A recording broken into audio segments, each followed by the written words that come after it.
Hey guys, I'm Kathryn. I'm a data scientist here at SAS, and today I'm excited to talk to you about making your code internationally compatible.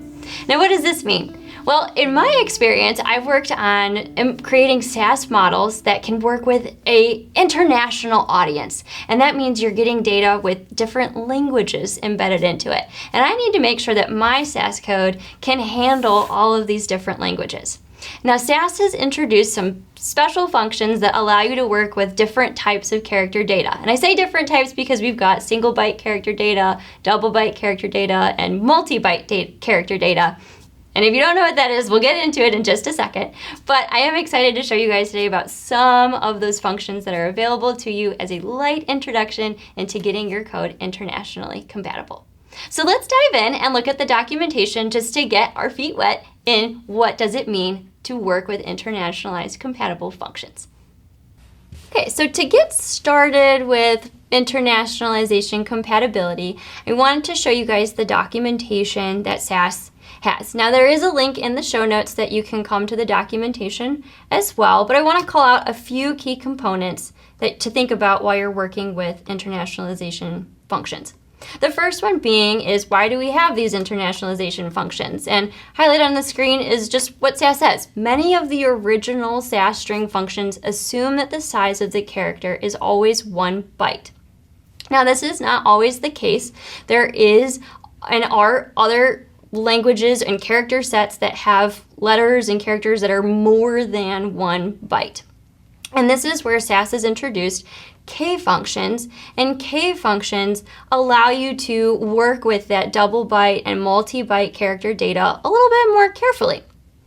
The original set of string functions just assumed that one character was 1 byte, so this really matters when you're working with your character data where you're trying to do like substrings and trying to pick out where the location is and grabbing certain amounts of data. And so when a byte is really measuring the amount of storage space and a character is taking up more than a single byte, you might end up truncating your data or substringing it when you didn't mean to. And so we have all these K functions available to you that are going to be now lower in the documentation.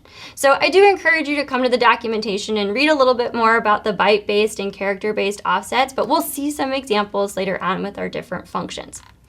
When you're looking at the documentation and scrolling down, there's a wonderful table that SAS has put together that shows you the I18 level. And the I18 level is designed to tell you, is this function designed for single byte character data, so that's 1 byte per character, or can it handle more than 1 byte for that character data?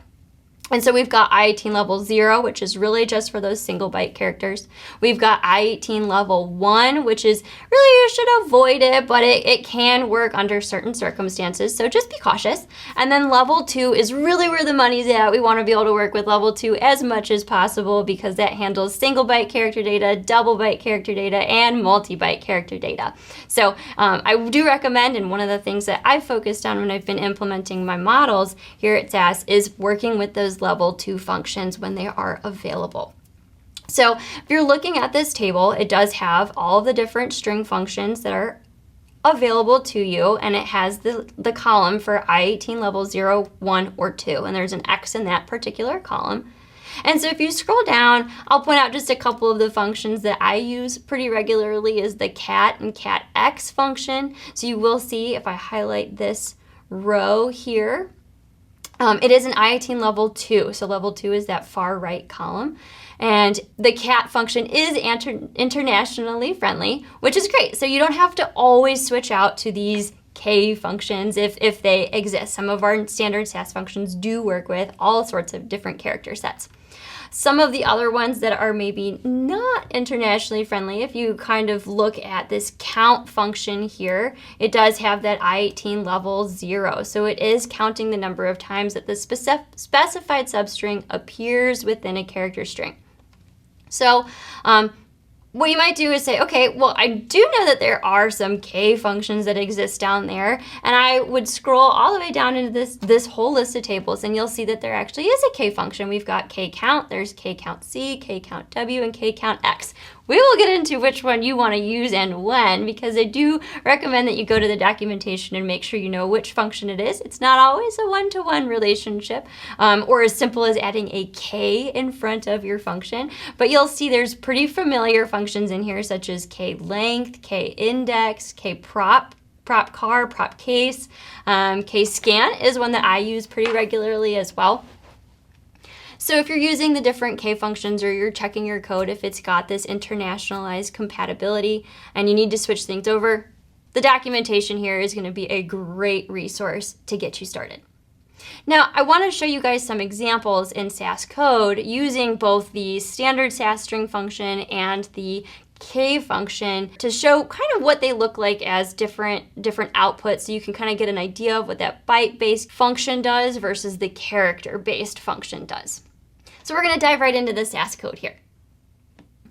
So before you really get started with working with your international functions, you just need to double check the encoding in your SAS session. So I have this step at the very top that has proc options, option equals encoding. So when you go to run that, it will write into your log the encoding that you have. And so right now I have UTF-8, and this is what is going to support those multi-byte and double byte characters. So just double check that you have it, and you can always change your encoding. There is an area in the settings where you can actually change your encoding as well, or check what it is.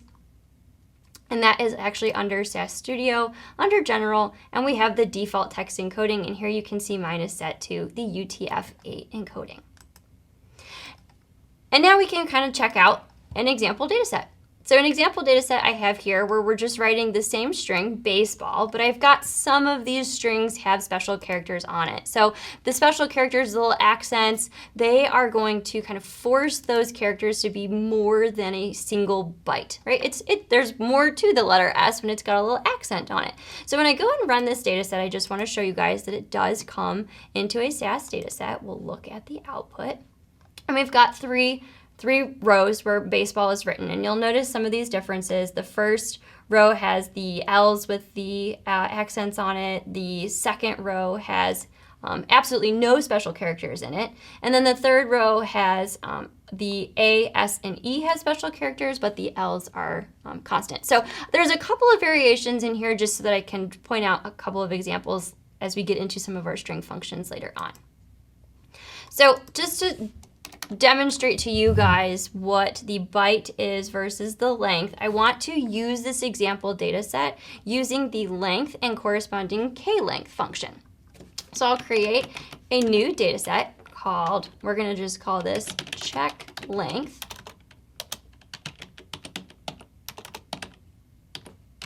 Based on our example data set, and we will create two new variables.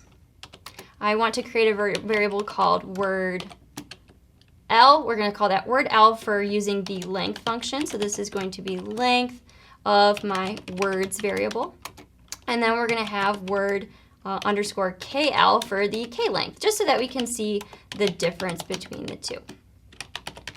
So For note, the length function is going to tell us the number of bytes, and the KLENGTH function is going to tell us the number of characters. So I'll add a proc print after this just so that we can see what our output data set looks like.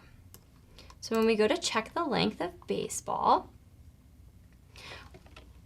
we can review the output and see that the middle column, that word L, which is just checking the length, which is the number of bytes, our first observation has a length of 12. It's 12 bytes that we measured when we ran the length function around this. And this is the baseball that has the most number of special characters on it. So these are double byte, multi-byte characters that are taking up more than 1 byte per character. The baseball on the second row is just all English character data, so it has no accents on any of the letters. It is 8 letters long. It is also a length of 8. And then the third row shows that we've got a slight variation with those special characters, but we have a length of 11. But when you look at the last column, we have word KL, which is for our KLENGTH function, and all of them have a length of 8. And that's because the KLENGTH function is counting the number of characters, not the number of bytes. And so this was just a quick example so that you guys can kind of visualize what is the character, what is the byte, and a kind of a one-to-one comparison of what is a K function versus the standard or non-internationally compatible SAS string function. I think the length function had an I18 level 0, whereas KLENGTH has the I18 level 2 association with it. Another function that I want to show you guys is going to be the substring function. So this is where we're getting into that byte and characters still very much matters. I'm going to copy the data set over just because we're going to start with some similar components here. So we're going to say check substring is the name of our data set, and I'll call this S for substring, and we'll call our second variable KS for the K substring. So I'll change out my length function. So we've got substring words, and the substring function does need extra inputs into it. So we've got substring. Say I want to grab the first 1 through 4 characters, or bytes, sorry. I am working with the substring function. So substring says, let's grab a substring from the words variable, and we're grabbing character byte 1 through 4. So I will say that is one of the things that has been hardest for me when I've been working with these internationalized compatible functions is just getting in my head the difference between bytes and characters. So if you mess up too, it is perfectly normal. They are new to both of us. But we've got K substring, which is going to count the number of characters. And so we want a substring of characters 1 through 4. And so when I run this code and run our print, we can see how those two create different substrings. So again, on both functions, we tried to get 1 through 4.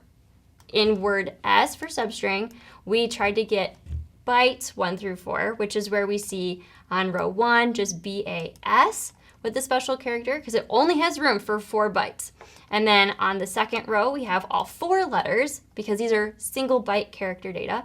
And then on the last row, we actually only have 2 letters that came through, the B and the A. And that's because the A had a little accent on it and the S did. So we never got the S because there wasn't enough room for 4 within the 4 bytes. Now, on the K substring function, we said grab 1 through 4 characters. And so we've got base for all 4. We see all 4 characters regardless of the accents on any of the letters, and we're able to get all 4 characters.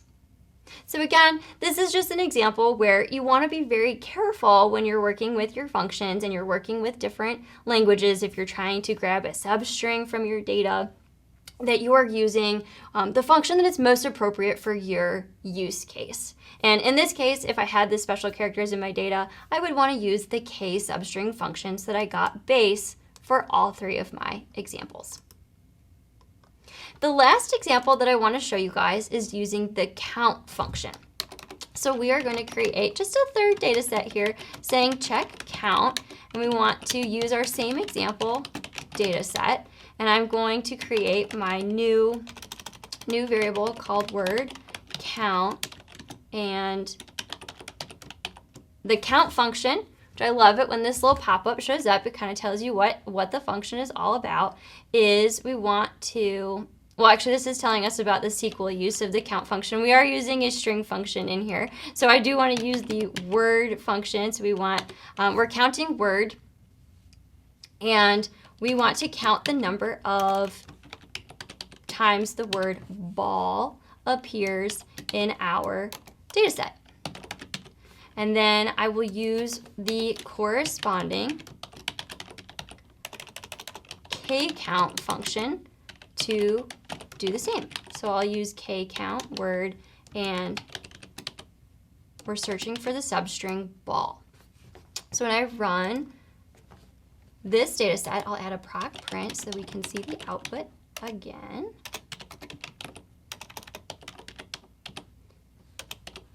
So when I run this data set, where again, we're just trying to count the number of instances that this substring appears in our data set, I'll run it.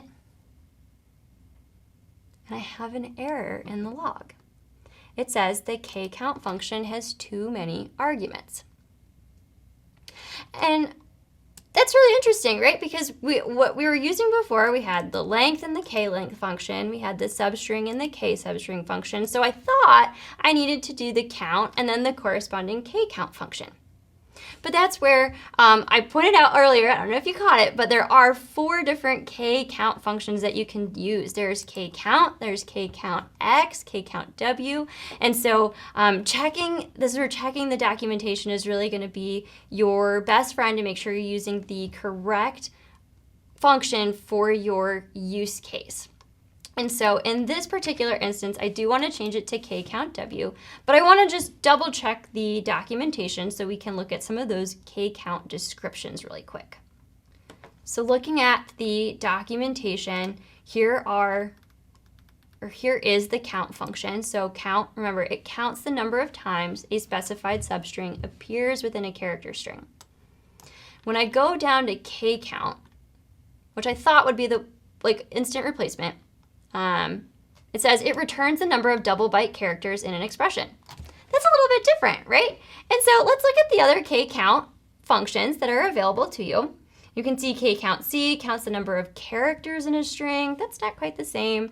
KCOUNTW counts the number of words in a character string. Also not quite the same. KCOUNTX counts the number of times a specified substring appears in a character string. That's the one we want, right? So it's going to be that same one-to-one comparison, but SAS actually added a lot of new functions here with all these KCOUNT functions, and you can do a lot by checking to see how many double byte characters are in there. And so I just wanted to show you guys this example as just, when you're converting any functions over, you want to make sure that you're using the one that's most appropriate for your use case.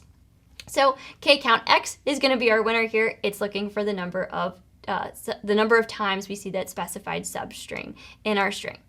So going back to the data, I am going to change this to KCOUNTX. I did guess it was KCOUNTW, but I was wrong, so I'm glad we checked the documentation. So now we can run this. And no errors in the log this time, which is good. That's a positive sign. So now that we're looking at the output, I see that I've got my word is a new variable that's appearing in here. It's got a bunch of missing values. Let's go check and see what happened in our code. I'm going to do a little bit of debugging here.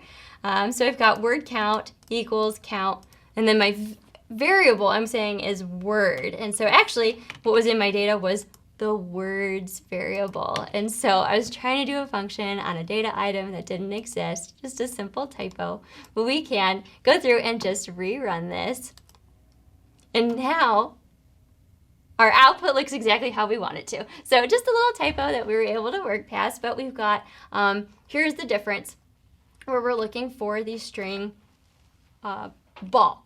So I've got word count and the word KCOUNT. So count and KCOUNT are actually a one-to-one relationship, right? It said it was looking for a substring in the data, and it's telling you how many times that substring appeared. And so really it's just the substring ball that we were looking for is appearing in observation 2 and it's appearing in observation 3, but it doesn't appear in observation 1 because the L's in observation 1 have those little special accents on them. So we're getting the same output for both of the functions here because we're searching for a specific substring.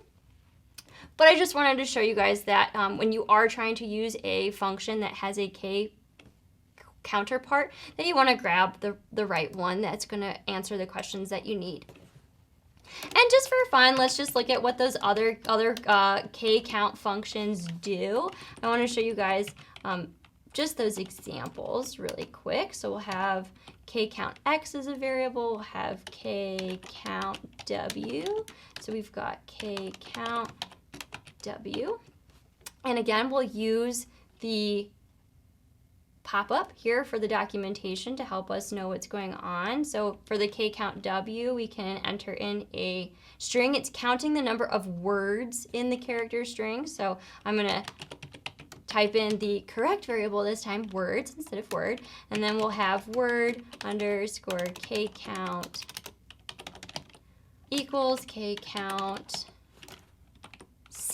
That is the last KCOUNT function that we have, so we'll open that up, and KCOUNTC is counting the individual characters in the string, so we are going to do KCOUNTC of our variable words, and I'm going to rename this particular variable, and then we can run our output, and again, we have KCOUNTC does not have enough information to run. So we have another little error in my code. So KCOUNTC, we do need more information in here, which when we look at the documentation, when it pops up, it does say I need to provide a character list. So it's counting individual characters in a character string that was supposed to be the substring. So if I say I want to search for the individual character A, for example, it's going to tell me how many times did A show up in my string. And so when we go to print this data set, we can see all the columns for the different count functions. So again, word count was counting how many times did ball appear, and KCOUNTX was doing the exact same thing. It was counting how many times did the substring ball appear. Word KCOUNT is telling us how many words there are in the string. All of these only have one word. It's just a single word, baseball. And then KCOUNTC is telling you how many times did the letter A, we're looking for a specific string, how many times did the letter A appear in our particular string. And so A appeared, it's different on each of these because remember, on observation 3, we've got the little accent on the A in baseball. And so we've got just those differences, and that's one thing one word of caution when you're working with character data and you're not sure if it's coming through in different languages or it has these different accents on it. You want to make sure if you're doing some sort of like search function that you've got the right substring that you're working for, and that's the case where we've got ball with the double accents on the L's. It's not showing up because we're searching for the word ball with English letter L's. And so just being careful when you're working with these functions, but just using the documentation or the pop-ups on the documentation when errors appear in your log is going to be really helpful for you translating your code into these internationally compatible functions. And that's all we have for today. We covered a lot in today's video. We looked at bytes versus characters. We looked at different string functions to help your code be compatible internationally. And if you have any questions and want to dig into the documentation more, please be sure to check out the show notes below. We'll also have a link to the code that we covered in today's video. So if you liked what you saw today, please be sure to hit that like button. And if you want to learn more about SAS products, be sure to hit that subscribe button, and we'll see you next time.